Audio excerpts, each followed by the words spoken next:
Hello kids, welcome to my channel Fun Learning with Vanashri. Today we are going to learn 4th standard English and chapter name is The Noble Monkey. But if you haven't subscribed my channel yet, please do subscribe. So let's read the lesson first. In a forest glade on the banks of the river Ganga, there was a tall shady mango tree. So kids इथे काय सांगितलेले की in a forest ग्लेड म्हणजे अशी जागा forest मधली अशी जागा जिथे खूप जास्त झाडं नाही आहेत अशी मोकळी अशी जागा त्याला काय म्हणत असतात फॉरेस्ट ग्लेड. So on the banks of the river Ganga there was a tall shady mango tree. Ganga रिव्हरच्या काठाशी एक असा टॉल आणि खूप छाया देणारा शॅडी असा मँगो ट्री तिथे होता. Every year it bore big juicy mangoes. तिथे प्रत्येक वर्षी त्या झाडाला खूप जास्त प्रमाणात बिग ज्युसी मँगोज लागायचे. That were very sweet to taste. In the forest there lived hundreds of monkeys with their king. तिथले जे मँगोज होते ते खूप टेस्टी आणि गोड असे होते.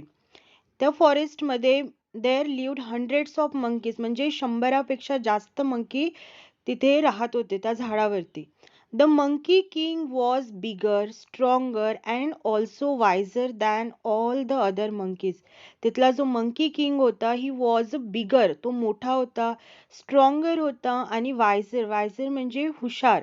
तो त्या सर्वांपेक्षा काय होता हुशार होता.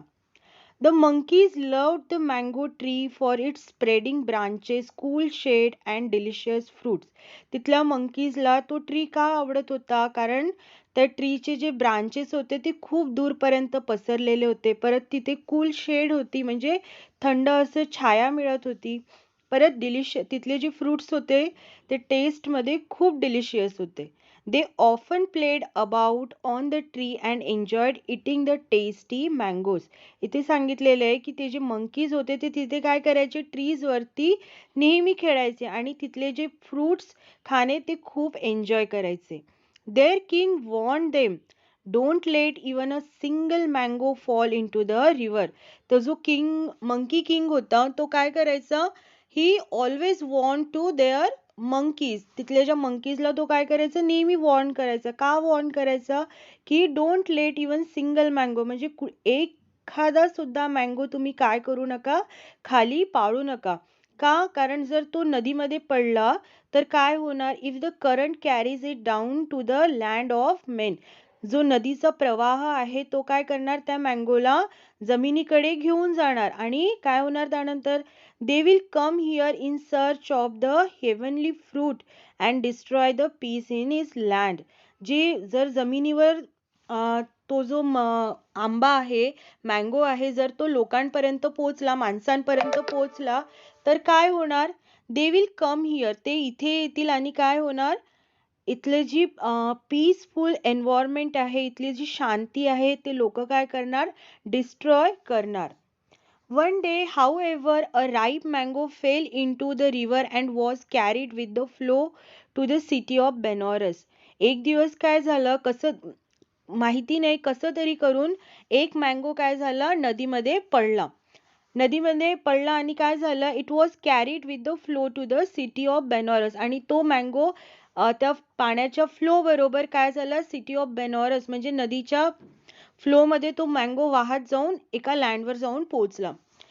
It was found by a fisherman who had never seen anything like it before.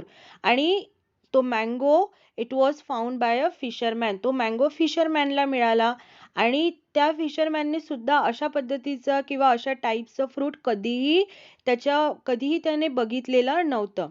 So he presented it to the king. त्याने काय केलं तो जो मँगो होता तो किंगला प्रेझेंट केला. When the king tasted a slice of the fruit, he liked it very much. जेव्हा किंगने तो फ्रूट टेस्ट केला त्याला तो खूप आवडला. So what he shared it with his queen and minister. त्याने तो फ्रूट कोणाबरोबर शेअर केला क्वीन आणि मिनिस्टर्स सोबत. They all loved it's flavours and in the end it was decided that a search party should be sent to find the tree that bore such divine fruit. सगळ्यांना तो fruit आवडला. त्यानंतर त्यांनी काय decide केलं it was decided हे ठरवण्यात आलं की हा जो ट्री आहे ज्याला हे इतके सुंदर फ्रुट्स लागलेले आहेत तो ट्री कुठे आहे हे शोधलं पाहिजे म्हणून त्यांनी एक पार्टी तयार केली आणि ती पार्टी किंवा ती लोक त्या लोकांना काय केलं तो झाड शोधण्यासाठी पाठवण्यात आलं. A fleet of rafts. A fleet of rafts म्हणजे जहाज म्हणा किंवा जहाजांमध्ये बसून 4-5 जहाज किंवा खूप सारे जहाज काय करण्यात आले त्या दिशेने त्या वेजनी पाठवण्यात आले. So, a fleet of rafts sailed up the river carrying many of the courtiers. तर त्या rafts मध्ये कोण बसून गेलं? courtiers. courtiers म्हणजे जे महाराजांबरोबर, राजांबरोबर काम करणारे जे दरबारी असतात त्यांना courtiers म्हणतात.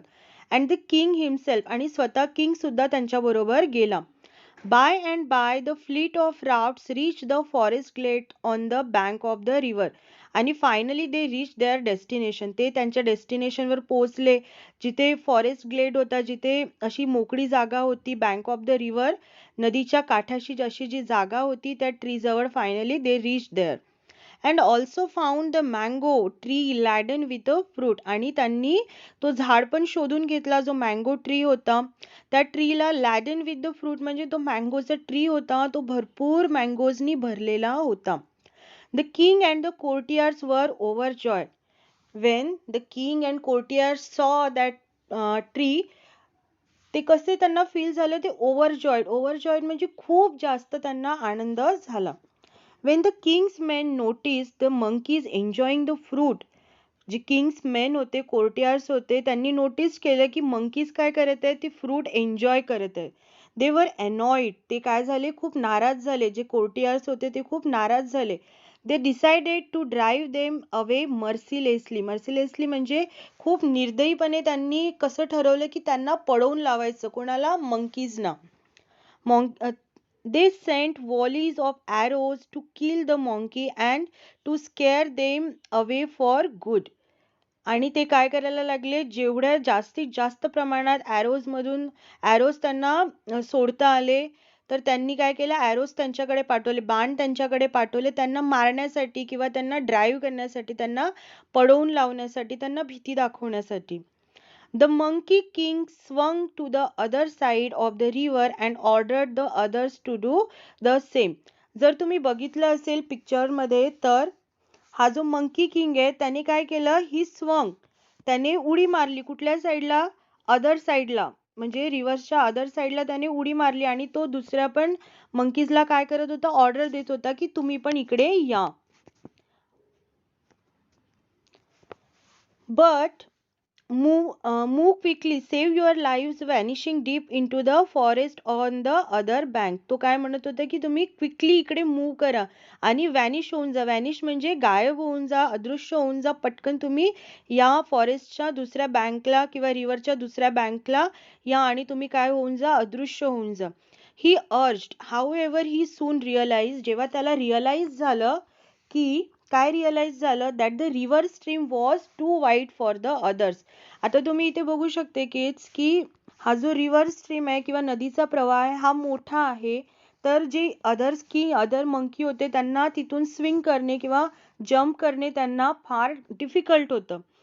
Quick as lightning he did something very unusual catching hold of a tall cane with his legs.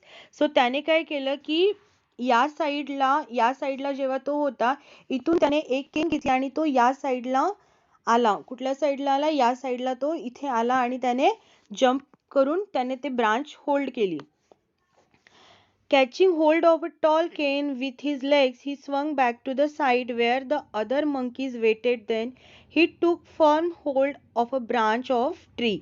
This way he made a bridge across the river with his own strong body. तर त्याने इथे काय केलेलं आहे एक टाईपचं bridge त्याने इथे क्रिएट केलेलं आहे. इथे त्याने अशा पद्धतीने काय केलेलं आहे एक ब्रिज त्याने क्रिएट केलेलं आहे मंकीज साठी. Okay. The monkey king then ordered the monkey to rush to the other side over his own body. आणि तो monkeysला काय करत होता he was ordering. तो ऑर्डर देत होता की काय करा तुम्ही रश करा म्हणजे घाई करा दुसऱ्या साईडला येण्यासाठी पण कसं तुम्ही माझ्या बॉडीवरून तुम्ही जाऊ शकता. The monkeys lost no time in following his command. त्यांच्याजवळ वेळ नव्हता आणि त्यांनी वेळ न गमावता त्यांनी काय केलं, त्याच्या कमांडला म्हणजे त्याच्या ऑर्डरला ते फॉलो करायला लागले. The monkey king's body was being trampled upon and bruised and injured. त्याची जी बॉडी होती काय होत होती, ट्रॅम्पल्ड झाली होती. ट्रॅम्पल म्हणजे त्याला खूप जास्त प्रमाणात काय होत होतं, त्रास होत होता त्याच्या बॉडीवरून. ते जेव्हा जाऊ लागले होते त्याच्यामुळे त्याची बॉडी एक टाईप काय झालं, ट्रॅम्पल्ड झाली होती, म्हणजे त्याला खूप जास्त त्रास व्हायला लागला होता. ब्रूज्ड अँड इंज्युअर्ड, ब्रूज आणि इंज्युअर्ड, खूप त्याला जास्त दुखापत झालेली होती. By the rushing horse, rushing horse म्हणजे जो मंकींचा ताफा होता, मंकींचा जो ग्रुप होता, कडप होता, जो त्याच्यावरून जात होता, त्याच्यामुळे ती जी टोळींमुळे काय होत होतं, त्याला फार जास्त त्रास झालेलं होतं. बट ही डिड नॉट वेवर, पण त्याने काय केलेलं नव्हतं, ती गोष्ट सोडलेली नव्हती. तो तसाच तिथे स्थिर उभा होता. He kept a tight hold over the cane and the branch till the last monkey landed safely on the other side. तोपर्यंत तसाच टाइटली होल्ड करून होता जोपर्यंत शेवटचा मंकी दुसऱ्या साईडला लँड होत नाही. By then he was badly injured and had lost all his strength. He fell down in a swoon. मग जेव्हा लास्टली तो काय झाला, खूप जास्त इंज्युअर्ड झाला आणि त्याने त्याची सगळी स्ट्रेंथ संपल्यानंतर तो शेवटी काय झाला, जमिनीवर पडला.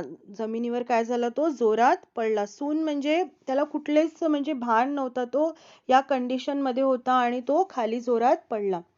The king of Benares was watching with this amazement.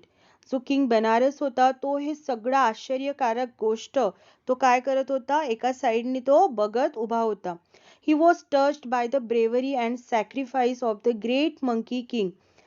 हे सगळं बघून त्याला काय वाटत होतं की ही वॉज टच, त्याला खूप जास्त फील झालं की मंकीची ब्रेवरी अँड सॅक्रिफाईस जे मंकी किंगनी केलेलं होतं.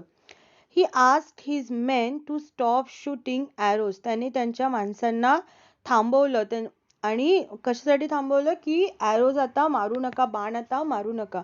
द अनकॉन्शियस मंकी, अनकॉन्शियस म्हणजे बेशुद्ध झालेला जो मंकी होता, monkey king, was gently lifted from the bank of the river and placed on a couch near the king of Benares. जो मंकी पडलेला होता त्याला हळूच उचलण्यात आलं आणि त्याला किंग जवळ जो काउच होता म्हणजे एक बेड होता छोटासा त्याच्यावर टाकण्यात आलं. The king tried his best to revive the great ape. Revive म्हणजे त्याला कसं तरी करून पुनर्जीवित करता येणार का किंवा त्याला वाचवता येणार का, हे सगळं किंग काय करत होता, ट्राय करत होता great एपला.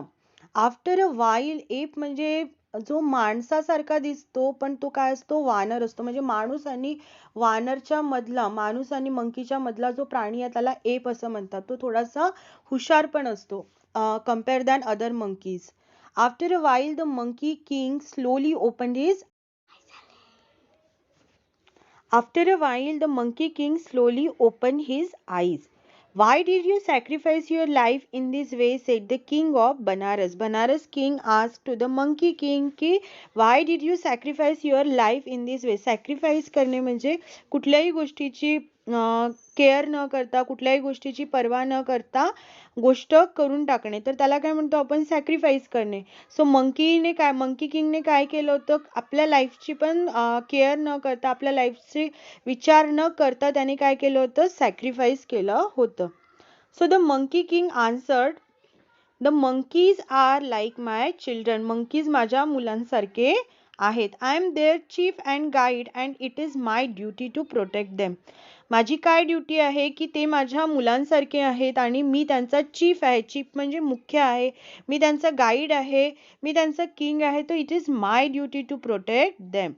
They are now safe and I die a happy death. आता ते काय आहेत, ते सेफ आहेत. Now I can die a happy death म्हणजे मी आता चांगलं मरण मरू शकतो. I am glad I could do my duty. मला खुशी आहे की मी माझी ड्युटी पूर्ण करू शकलो. So saying the great app closed his eyes forever. आणि हे गोष्ट बोलत जो ग्रेट एप होता, जो मंकी किंग होता, त्याने काय केलं, ही क्लोज्ड हिज आईज फॉरएव्हर. त्याने नेहमीसाठी त्याचे डोळे बंद केले. The king of Benares never forgot the great sacrifice that he had witnessed. जो किंग ऑफ बनारस होता तो ही गोष्ट तो कधीही विसरू शकला नाही की एका मंकी किंगने त्याच्या सब्जेक्टसाठी त्याच्या लोकांसाठी कशा पद्धतीने सॅक्रिफाईस केलं होतं. He never forgot. So kids, इथे हा लेसन फिनिश होतोय. जर तुम्हाला हा व्हिडिओ आवडला असेल तर नक्की व्हिडिओला लाईक करा आणि जर तुम्ही माझ्या चॅनलवर नवीन असणार तर माझ्या चॅनलला सबस्क्राईब करा. Thank you for watching.